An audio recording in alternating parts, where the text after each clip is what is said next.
Dictation start होगी 5 second बाद। Start.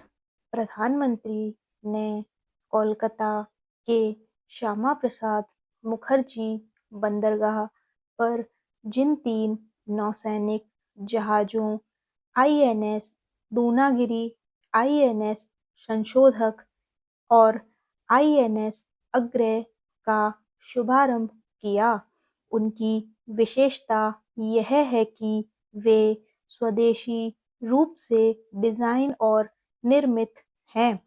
निसंदेह यह एक उपलब्धि है और इस बात को रेखांकित करती है कि भारत को रक्षा क्षेत्र में अब केवल खरीदार बनकर नहीं रहना चाहिए, बल्कि उसे अपनी आवश्यकता की अधिकाधिक रक्षा सामग्री का उत्पादन देश में ही करना होगा।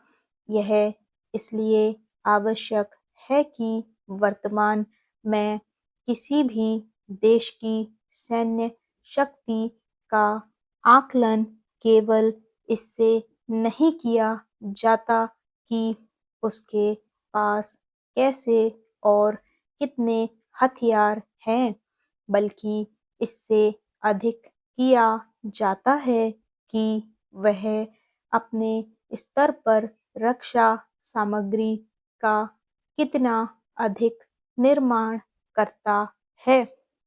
यदि भारत को आत्मनिर्भर बनना है तो उसके दायरे में रक्षा सामग्री अनिवार्य रूप से आनी चाहिए।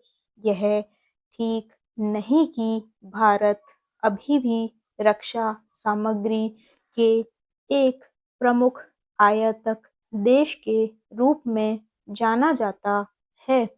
अच्छी बात यह है कि धीरे-धीरे इस स्थिति में परिवर्तन हो रहा है। यह महत्वपूर्ण है कि पिछले कुछ वर्षों में 40 से अधिक स्वदेशी निर्मित युद्धपोत और पनडुब्बियां भारतीय नौसेना में शामिल की गई हैं। एक समय ऐसा था जब भारत अपनी हर छोटी-बड़ी रक्षा सामग्री का आयात करता था। इससे रणनीतिक और सुरक्षा संबंधी चुनौतियां उत्पन्न होती थीं। यह उल्लेखनीय है कि पिछले लगभग एक दशक में रक्षा सामग्री के स्वदेश में निर्माण को बल मिला है। इसके चलते देश में रक्षा उत्पादन में भी वृद्धि हुई है, जहां 2014 में भारत का कुल रक्षा उत्पादन 40,000 करोड़ रुपए था, वहीं अब यह बढ़कर 1.8 करोड़ रुपए हो गया है। यह रक्षा सामग्री के मामले में आत्मनिर्भरता को रेखांकित तो करता है, लेकिन अभी बहुत कुछ हासिल करना शेष है। कुछ समय पहले तक भारत में ज्यादातर रक्षा सामग्री का उत्पादन सार्वजनिक क्षेत्र के उपक्रमों में होता था।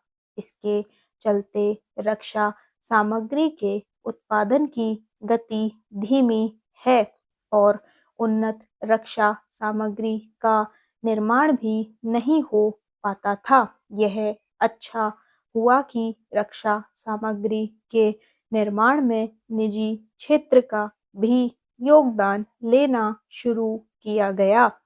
इसका परिणाम यह है कि पिछले कुछ वर्षों में भारत का रक्षा निर्यात भी बढ़ा है और वर्तमान में यह 38,000 करोड़ तक पहुंच गया है।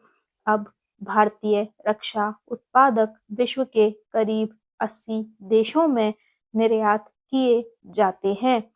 यह ठीक है कि 2029 तक रक्षा निर्यात को 50,000 करोड़ रुपए तक पहुंचाने का लक्ष्य रखा गया है। लेकिन यह ध्यान रखा जाना चाहिए कि देश में रक्षा सामग्री के उत्पादन की कई परियोजनाएं लंबित चल रही हैं। इनके कारणों की पहचान कर उनका प्राथमिकता के आधार पर निवारण किया जाना चाहिए। स्टॉप।